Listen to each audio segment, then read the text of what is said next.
নমস্কাৰ স্বাগতম আপুনি চাই আছে আফটাৰনুন এক্সপ্ৰেছ মই জয়ন্ত মাধৱ গোস্বামী আৰু আজিৰ দিনটোৰ সবাতোকৈ ডাঙৰ খবৰ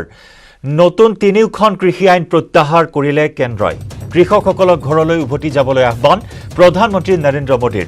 আজি দেশবাসীক সম্বোধন কৰে ভাৰতৰ প্ৰধানমন্ত্ৰী নৰেন্দ্ৰ মোদী আৰু দেশবাসীক সম্বোধন কৰি এই বৃহৎ ঘোষণা প্ৰধানমন্ত্ৰীগৰাকীৰ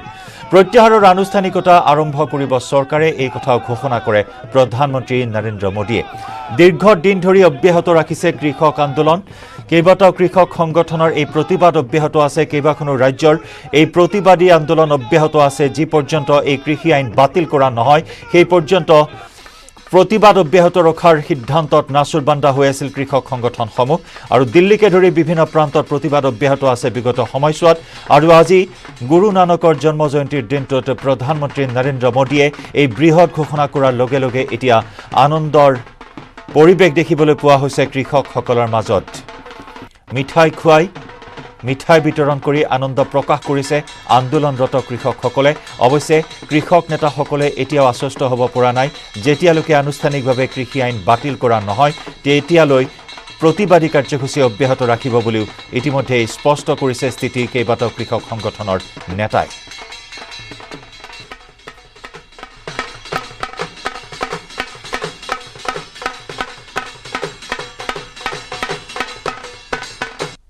आज मैं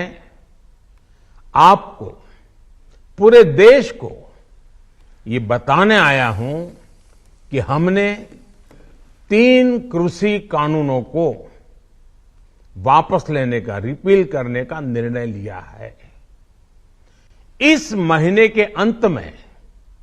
शुरू होने जा रहे संसद सत्र में इसी महीने में हम तीनों कृषि कानूनों को रिपील करने की संवैधानिक प्रक्रिया को पूरा कर देंगे साथियों मैं आज अपने सभी आंदोलनरत किसान साथियों से आग्रह कर रहा हूं आज गुरु पर्व का पवित्र दिन है अब आप अपने अपने घर लौटे अपने खेत में लौटे अपने परिवार के बीच लौटे आइए एक नई शुरुआत करते हैं नए सिरे से आगे बढ़ते हैं साथियों आज ही सरकार ने कृषि क्षेत्र से जुड़ा एक और अहम फैसला लिया है जीरो बजट खेती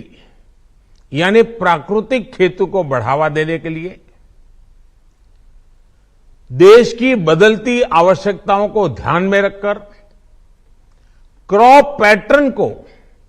वैज्ञानिक तरीके से बदलने के लिए एमएसपी को और अधिक प्रभावी और पारदर्शी बनाने के लिए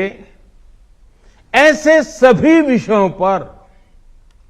भविष्य को ध्यान में रखते हुए निर्णय लेने के लिए एक कमेटी का गठन किया जाएगा इस कमेटी में केंद्र सरकार राज्य सरकारों के प्रतिनिधि होंगे किसान होंगे कृषि वैज्ञानिक होंगे कृषि अर्थशास्त्री होंगे साथियों हमारी सरकार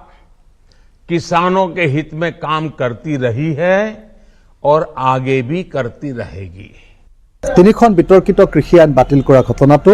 যোৱা দুটা শতিকাৰ স্বাধীনতাৰ পাছৰ দুটা শতিকাৰ এটো ভাৰতীয় গণতন্ত্ৰৰ বিজয় ইয়া হিটলাৰতন্ত্ৰ বা স্বৈৰতন্ত্ৰৰ বিৰুদ্ধে ভাৰতীয় জাতিৰ ভাৰতৰ জনগণৰ এক বিফল আৰু ঐতিহাসিক বিজয় এই বিজয়ৰ কাৰণে মই সকলোকে অভিনন্দন আৰু অভিবাদন জনাইছো মই সকলোকে এই মুহূৰ্তত ক'ব খুজিছো যে যিসকলে শ্বহীদী বৰণ কৰিলে তেখেতসকলক আমি সন্মান জনাইছো তেখেতসকলক স্মৰণ কৰিছো আৰু তেখেতসকলৰ স্মৃতি ৰক্ষা কৰিম এই কথা ঘোষণা কৰিছো আৰু যিসকলে অন্যান্য ত্যাগ স্বীকাৰ কৰিলে সকলোকে মই তেখেতসকলক ধন্যবাদ আৰু কৃতজ্ঞতা জনাইছো আমি অসমৰ কৃষি ব্যৱস্থা ভাৰতৰ কৃষি ব্যৱস্থাক আমি কৰ্পোৰেট বা পুঁজিপতিৰ হাতৰ পৰা ৰক্ষা কৰিলো নিৰ্বাচনৰ প্ৰতি লক্ষ্য ৰাখি হয় আপোনালোকে সকলোৱে জানে যে ২৭টা উপনিৰ্বাচনত ভাৰতৰ বিজেপি পৰাভূত হৈছিলে আৰু আগন্তুক যে পঞ্জাবৰ নিৰ্বাচন আৰু উত্তৰ প্ৰদেশৰ নিৰ্বাচন তাতো প্ৰবল প্ৰত্যাহ্বানৰ সন্মুখীন হৈছে গতিকে সেই প্ৰত্যাহ্বানৰ মুখামুখি হৈ আজি ভাৰত চৰকাৰে বা বিজেপি RSSে আজি এই কৃষি আইন বাতিল কৰিবলৈ বাধ্য হৈছে, কিন্তু তাৰ কাৰণে credit goes to our farmers, আমাৰ কৃষক। যি কি নহওক শেষত চৰকাৰখনে এই আইনবিলাক যে কৃষক বিৰোধী, আমাৰ অৰ্থনীতি বিৰোধী, সেই কথাটো স্বীকাৰ কৰিবলৈ বাধ্য হ'ল। আৰু মই আজি সেই গতিকে আমাৰ চৰকাৰক তেওঁলোকে ৰাইজৰ ওচৰত নতশিৰে মানি লোৱাৰ বাবে, ৰাইজে ৰজা গণতন্ত্ৰত সেই কথাটো প্ৰতীয়মান কৰাৰ বাবে সমগ্ৰ যিসকল কৃষক তেখেতসকলকো ধন্যবাদ জনাইছোঁ। আৰু আশা কৰিছোঁ ভৱিষ্যতে কোনো ধৰণৰ এনেকুৱা ধৰণৰ ক'লা আইন যিবিলাক আমাৰ গণতন্ত্ৰ অৰ্থনীতিৰ বাবে যিবিলাকে কোনো লাভ নকৰে বৰঞ্চ পুঁজিপতিক সহায় কৰে, তেনে আইন দিয়াৰ পৰা বিজেপি চৰকাৰ বিৰত থাকিব। আৰু যদিহে এনেকুৱা আইন আহে এতিয়াৰ নিচিনাকৈয়ে ৰাইজে ৰাজপথলৈ ওলায়।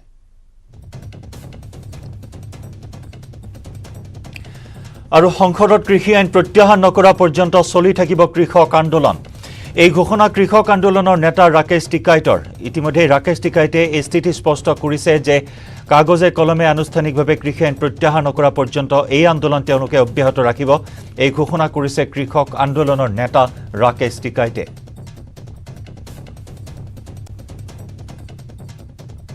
में वापसी नहीं होंगे जब तक किसान वहीं पे ही है। और MSP पे गारंटी कानून, क्योंकि MSP पे गारंटी कानून बन जाएगा तो पूरे देश के किसानों को लाभ होगा, वो एक बड़ा सवाल है। हम यहाँ पे महाराष्ट्र में भी यहाँ पे आए तो अगर MSP पे कानून हो तो MSP से नीचे पे खरीद नहीं होगी तो ही किसान को लाभ होगा। ये किसान की एक जीत है। अगर 1 साल बाद में सरकार ने सुध ली है, ये उन शहीदों को जाता है जो 750 से ज़्यादा किसान शहीद हुए, ये उनको जाता है, उन आदिवासियों को जाता है, उन मजदूरों को जाता है, उन किसान महिलाओं को जाता है जिन्होंने इस आंदोलन को हिस्सा बना। वो चाहे दिल्ली गया या नहीं गया,